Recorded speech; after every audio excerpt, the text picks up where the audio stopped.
Welcome to lesson 17 of A Disciple's Guide to Read the Bible. This is our final lesson. Hopefully, this has been helpful. And with our last video, I want to just spend a few minutes reviewing the read process and going over some next steps that I would recommend for you. And if you, again, the workbook, hopefully you've been using that, following along in that. Page 23, I have sort of a review of everything that we've covered, plus a few more things in the read process. And so I'm not going to read all of that to you. It's in front of you. You can read it. I just want to hit some highlights so that you understand just real quick how the read process can help you. So the R is read the passage in context. We've talked about the local, immediate context, historical, cultural context, the literary context, and the importance of those things. And remember, have a tool such as a study Bible that can help you, or a Bible dictionary.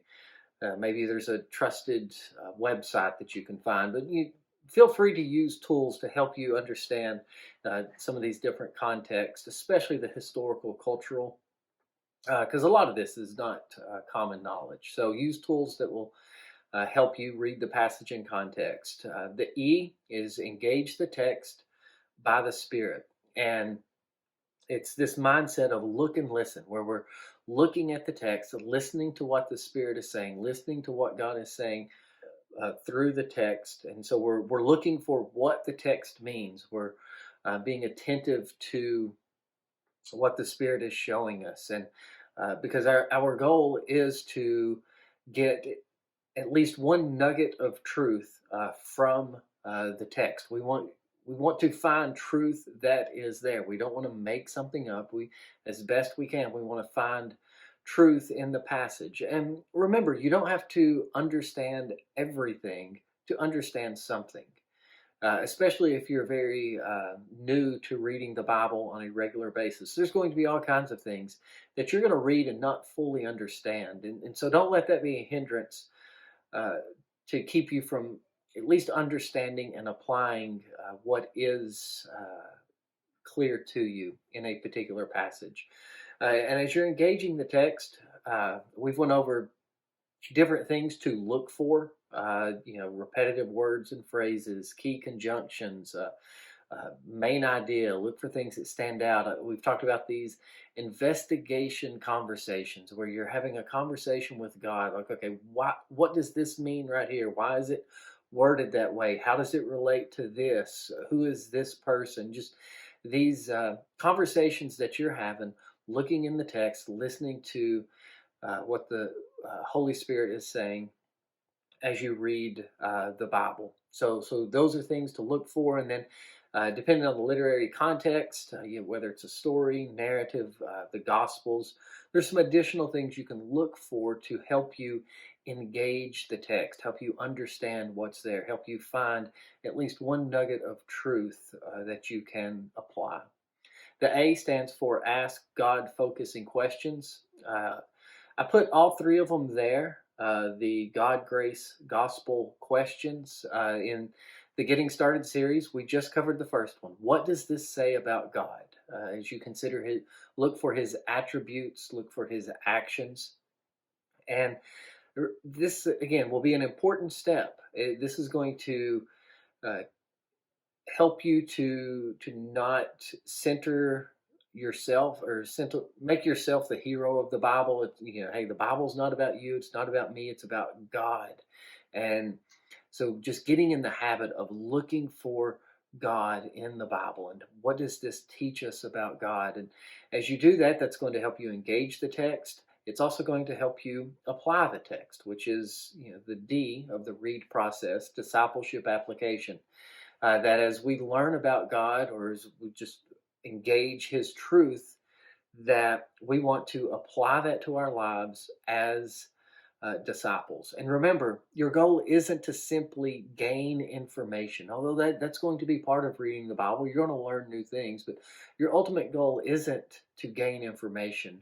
No, your goal is transformation, to be transformed into the image of Jesus. And so you want to, think, okay, how does this truth, how does this passage help me to be more like Jesus? How can I trust God? And sometimes it's going to be, very specific action items, things to put on your to-do list. Other times it's going to be um, a time of prayer, or maybe a time of praise, or um, you meditate on a certain truth as you just try to think, okay, how does this change the way I live? How should this apply to my life at work or at home or to certain relationships? So um, all kinds of different ways you can apply the Bible as a disciple. So remember, being a disciple of Jesus is all, it encompasses your whole life.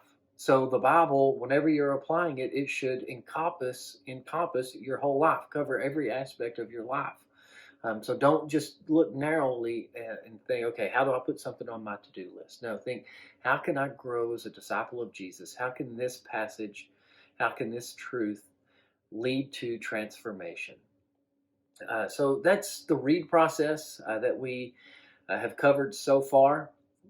There's um, more to the read process. I'm going to talk about that here in a little bit. But what are your next steps? Okay, so that's the process. You've went through these 17 lessons. What should you do next?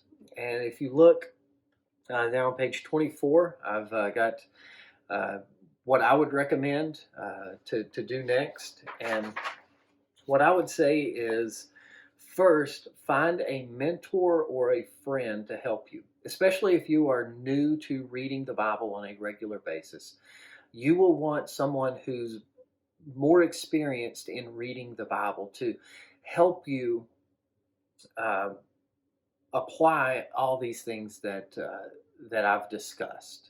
Hopefully, it's all made sense, but you're still going to need a lot of practice. You're going to need somebody to help you uh, say, okay, well, this is how you can understand this passage. This is how this phrase connects to this phrase. This is what that word means. This is the context of this passage. So, uh, a mentor will be invaluable. And really, the heart behind the read process is not primarily personal Bible reading, although it can it can definitely be used for that. The heart behind the read process is discipleship, and even more specific, reproducible discipleship.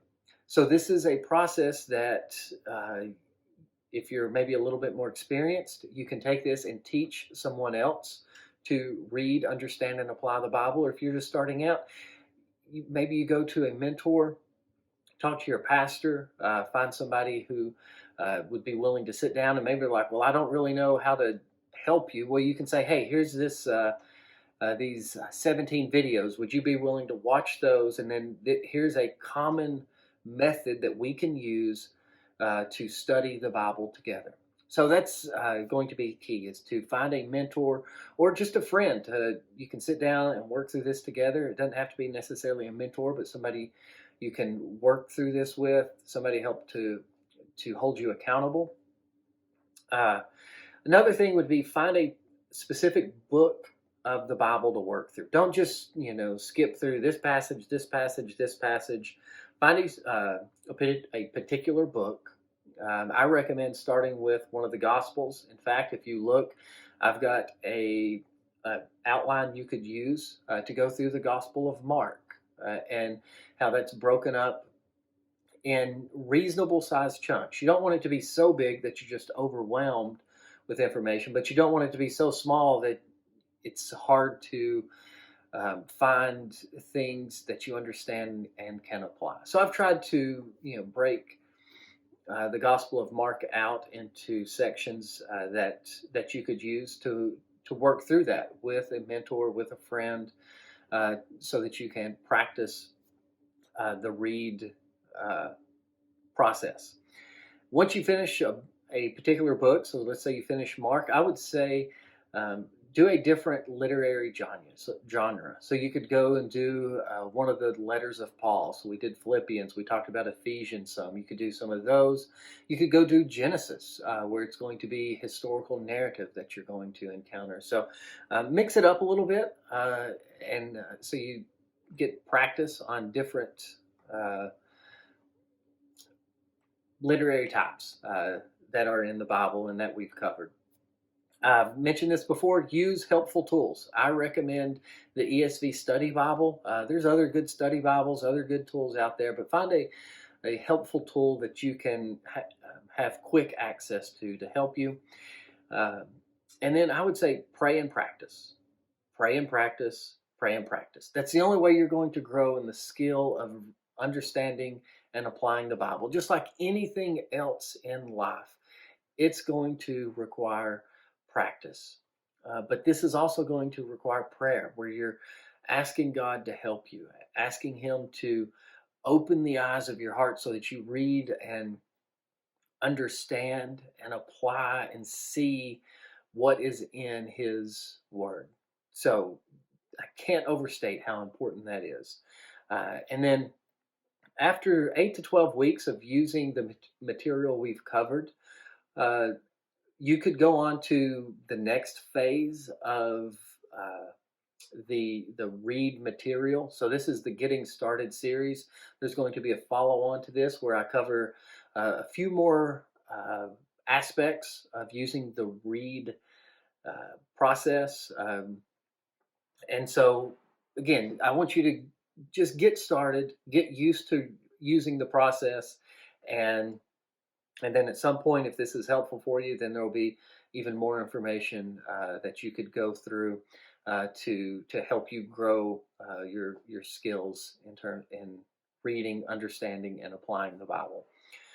So I hope this has been helpful to you. I hope wherever you were on being able to read the Bible, or how comfortable you were in reading the Bible, hopefully this helps helps get you a step where you're more comfortable, where you feel like, okay, I can start to open up the Bible, read, understand, and apply it.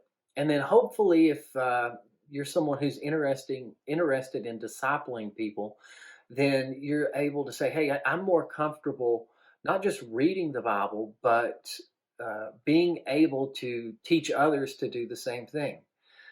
So hopefully this can help many disciple groups grow and reproduce, where okay, someone who starts off just learning to read the Bible, maybe a young disciple of Jesus, they spend 2 to 3 years in this discipleship group, and then they're ready to go and lead their own discipleship group and make disciples of their own. And I think the read process, this material, all of this has been designed to help with that, to help the replication of disciples and discipleship groups. If you have any questions, feel free to reach out to me. You can reach me at philip@everydaytheology.org. Just remember to put one L in Philip. You can also find me on Twitter at pdjones1980. I've enjoyed recording these videos. Hopefully this has been helpful to you, and I look forward to feedback and to hearing how God uses this in your life.